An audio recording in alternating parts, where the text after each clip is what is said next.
Okay, guys, this is truck case study 6. So it's CPC Truck Scenario 6, and this is Robert. Robert had a national road haulage operator's license. What does that mean? His own owner. He had his own company. Yes, and he can drive it. He owns trucks and he can only drive it within Ireland. It's another word for just driving within Ireland. National. Domestic. National or domestic. Yes, lovely. Domestic. License and operator. So he needs an operator's license, haulage license, and transport manager, haulage manager. He usually carried ceramics, fine glassware, and collectibles. But he also had another truck that he used to carry pigs. Okay. Do you need an operator's license to bring animals to market? No. Unless he's doing it for local neighbors, so he's getting paid for it, isn't he? Yeah. So I have to look into that, actually. And regarding the operator's license for Ireland, is that 32 counties? Yeah. No, that's the Republic of Ireland. Because when you go across the border, I'm not getting into politics, but when you go across the border, that's considered the UK. Right, I'm moving on quickly. Moving cattle to market, you don't need an operator's license, but I'm not sure. For neighbors, I still don't think you need an operator's license, but you would need a CPC and you would need a tachograph, wouldn't you? Okay, Robert is paid cash for carrying his customers' goods. On today's trip, Robert would be carrying fragile goods. While the packages were being loaded onto pallets and into the truck, Robert checked the quantity.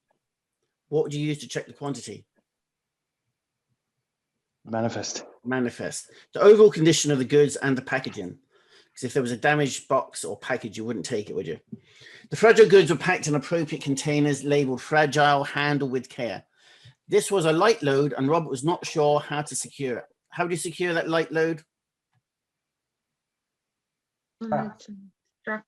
They're packed into appropriate containers labeled fragile and handled with care. This was a light load and Robert was not sure how to secure it. How would you secure those light boxes? Pack them tightly. Yeah, but hopefully they'd be shrink wrapped onto a pallet, wouldn't they? Yeah, and those pallets would be secured. And you'd fill in the gaps with what? Dunnage. Dunnage, lovely. And they'd be tight to the bulkhead with no gaps. If there were gaps, you'd fill them with dunnage. The sender and Robert completed a consignment note, and the sender kept the correct type. Sorry, the correct copy. Another word for the sender? Consigner. Yeah. The customer had chosen Robert to carry the goods because he offered company risk contracts. That means while the goods are in transport, they're insured. She also had confidence in road freight and did not want the fragile goods sitting on the railway tracks for a long time. Okay. Once he had secured the load, Robert did his routine walk-around check and cockpit drill to make sure everything was in order. RSA recommended time for a walk-around? 10-15 minutes. 15 minutes. And this is what he done. So if you asked a question about the walk-around, you can go back because the scenario will be on the screen the whole time. You can go back to the scenario and actually read it. Unless you learn the scenario before you do the exam, which would be better again. He set off at 9:15 p.m. Okay, so we do a bit of tachograph now. After driving for 4 hours, Robert decided to pull into a service area. Is that okay? Yeah. How long can you drive? 4.5 hours. And then you need a break of how long? 45 minutes. 45 minutes, which can be broken into how many parts? 2 hours. The first part must be at how long? 15 minutes. At least 15 minutes. And the second part must be at how long? 13 minutes. Lovely. And then it's back to zero and you can drive for another 4.5 hours. He parked in a truck parking area and switched off the engine and rested for 45 minutes. So now he can drive for another 4.5 hours, can he? Before driving on, Robert wanted to make sure the containers were still intact from the journey so far. As he checked the load, he noticed that there were broken strands on some of the ropes. So what should he do? Replace them. Yes, throw them out and replace them immediately. His delivery window, which is the time he must deliver the goods, was between 6 a.m. and 8 a.m. So he had no time to spare. Okay, he left at 9:15, drove for 4 hours, 10, 11, 12, 1:15, took a break of 45 minutes, that's 2 o'clock. So he's got 4 hours to 6 o'clock. Okay. As his destination was not much further, Robert decided to continue using the same ropes and discard them after unloading the goods. That's not the correct thing to do, is it? He should have replaced them immediately. Would you not agree? Yeah. Yeah. Okay. He arrived at his destination at 8 a.m. They said it wasn't much further to go, but it took him 8 hours. Okay.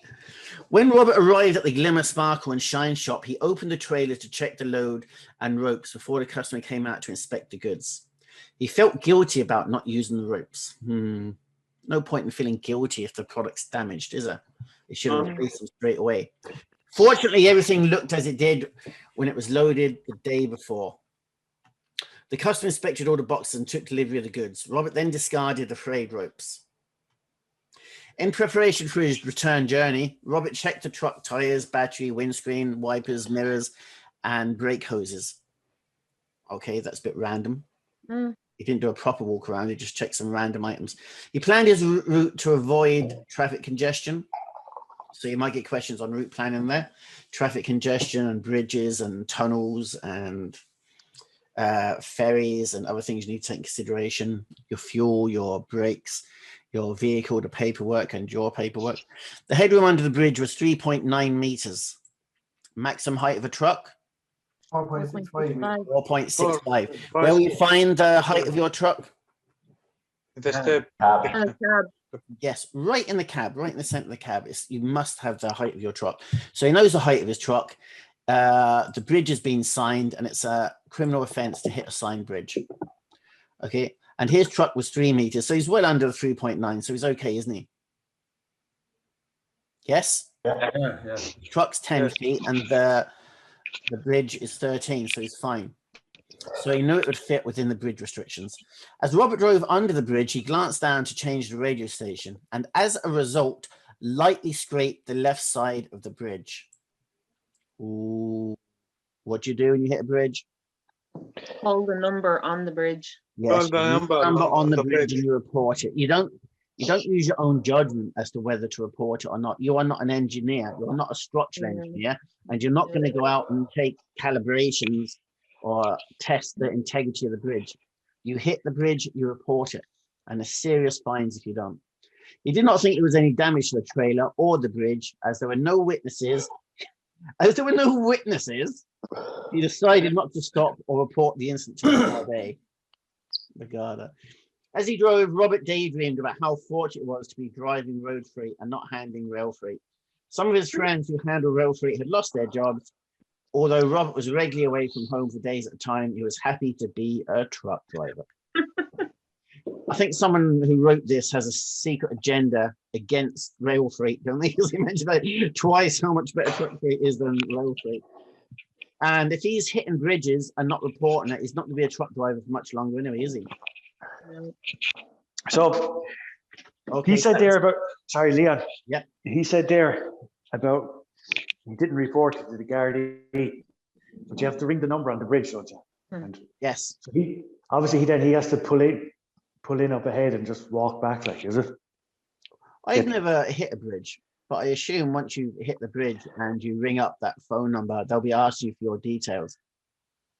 Now, I don't know if they'll allow you to continue on your journey, because like I said, I've never been in a situation where I've hit a bridge, or they'll ask you to wait there. I'm assuming if you say, I can't see any damage to the truck's fine, and you give them all your details, they'll catch up with you later on, but I don't know. Actually, it's a good question. I'll have to look into that in more detail. I'll find someone that's hit a bridge and I will ask them what happened. Okay, all I know is if you hit a bridge, it must be reported.